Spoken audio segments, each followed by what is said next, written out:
Smithsonian Magazine calls the unmanned Predator one of the top 10 airplanes that changed history.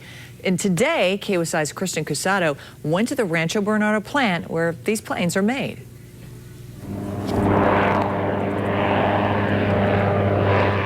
This is a $10 million airplane. The Predator is an unmanned armed reconnaissance plane that does this.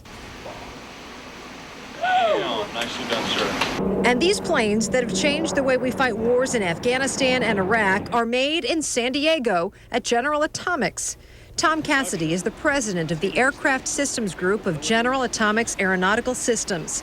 He's been with this company since before the Department of Defense asked for a long-range observation aircraft back in 1993.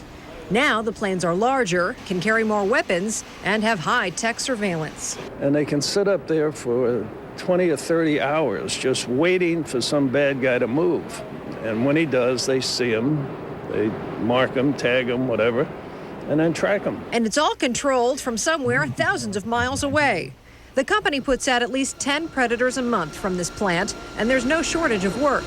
Cassidy says the U.S. Air Force just put in an order for 350 more planes. That means they're hiring an average of 60 people a month. Engineers, software engineers, program people, production people. We keep ramping up our production capacity. The planes go through extensive testing before they leave the building. Bob Hurley is in charge of that testing. He was in the Navy for 20 years before he started this job, so he's been on both sides of the operation. I'm the guy that's sending it out, but I was also the guy that used to receive it.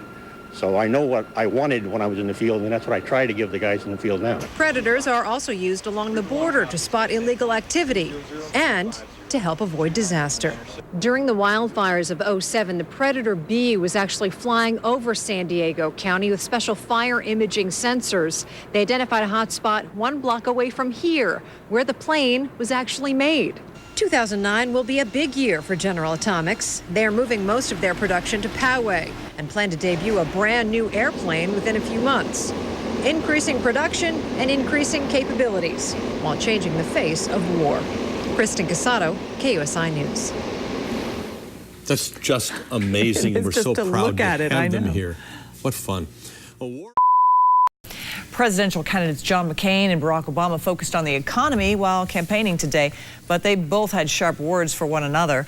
McCain blasted Obama for questioning his truthfulness, while Obama questioned his opponent's recent tactics. It's easier than riling up a crowd by stoking anger and division. But that's not what we need right now in the United States. The times are too serious. The challenges are too great. I don't need lessons about telling the truth to the American people. And were I ever to need any improvement in that regard, I probably wouldn't seek advice from a Chicago politician. Both candidates will face off in their last presidential debate this Wednesday at Hofstra University in Hempstead, New York. And while Washington is struggling with the bailout package, Washington Mutual Bank, with more than 50 branches in San Diego, has gone belly up. So the big question here is, what does this mean for WAMU customers here in San Diego? Steve Bosch has the answers from our newsroom. Steve? Heather, the government allowed Washington Mutual to fail because it was less entangled with the financial system than, say, AIG, for example, which cost taxpayers $85 billion. Now, allowing J.P. Morgan Chase to buy Washington Mutual will save taxpayers about $30 billion. To Washington Mutual customers in San Diego, nothing changes. Your money is safe. Accounts up to $100,000 are secured by the Federal Deposit Insurance Corporation.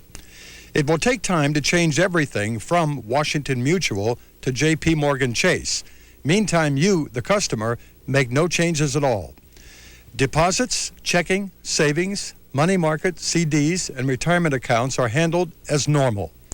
Payments, including mortgage payments, will go to the same address, and checks are made out to Washington Mutual. Direct deposits continue as normal, including Social Security.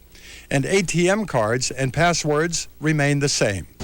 No question that some Washington Mutual customers in San Diego are worried, but others not so worried. They're taking a wait-and-see attitude. I don't feel safe with my money in the bank. I'm definitely going to close my account eventually and put it somewhere else. Mike McCarty is surprised but not shocked that WAMU went belly up, but he's not worried. I'm not concerned about my bank account or the operations, day-to-day operations of the bank. I'm not panicked about that. All of his financial transactions are handled by WAMU, but his confidence is not shaken.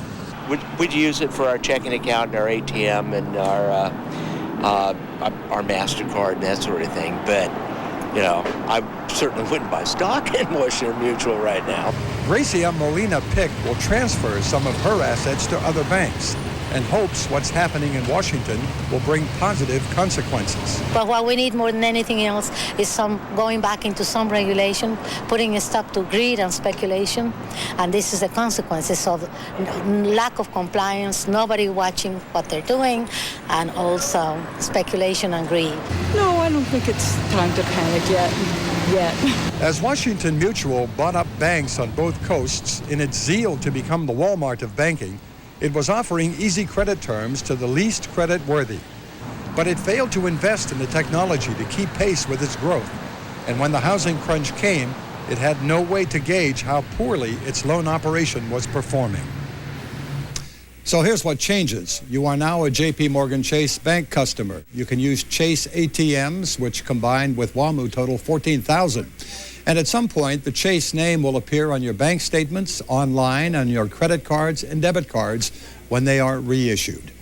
Steve Bosch, KUSI News. So, Steve, it is business as usual for the customers, but have you heard anything about what this means for some of the employees of Washington Mutual or the shareholders? Well, the shareholders and some bondholders are going to be wiped out. Now, as far as jobs, there are going to be about 500 branches that are going to close, and that could be up to 5,000 people. Thank you very much for your report. Okay. Some of the world's fastest boats are in San Diego this weekend for the Thunderboat Regatta. KUSI's Lene Lewis takes a look at the race that people are watching nationwide.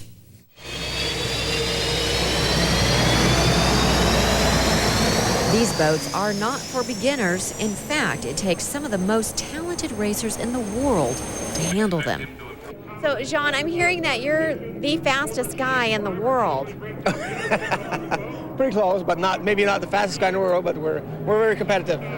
Jean Theoret is one of the fastest racers in the world, and he's here in San Diego to compete in this year's Thunderboat Regatta on San Diego's Mission Bay. I've been racing hydroplane since I was 21 years old. My uncle used to race before, and I started working on the boats when I was a young kid. And I got involved in it and had a lot of interest in it, and I enjoy the sport very much. John Theoret's crew works just as hard to get him ready for the qualifying races as they do for the final races. They say both of them are equally as important. And Steve David will be racing the Oh Boy Oberto for the town of Madison, Indiana. The boat is owned by the residents there, in fact, and word on the water is that David is the expected winner. I mean, this would be their first national championship in 48 years of racing. I've had several, but being able to win it for the community would really be something for us. So this weekend is everything for this team. Racers have to get checked out before they take to the water to make sure their heart rate and blood pressure are what they should be. And fans sit along the shoreline waiting for the excitement they crave all year. When all the boats line up and they're getting ready to take off and that race starts, what is it about that excites you? It's the noise.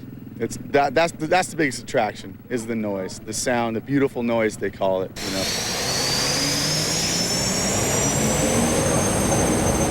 Lene Lewis, KUSI News.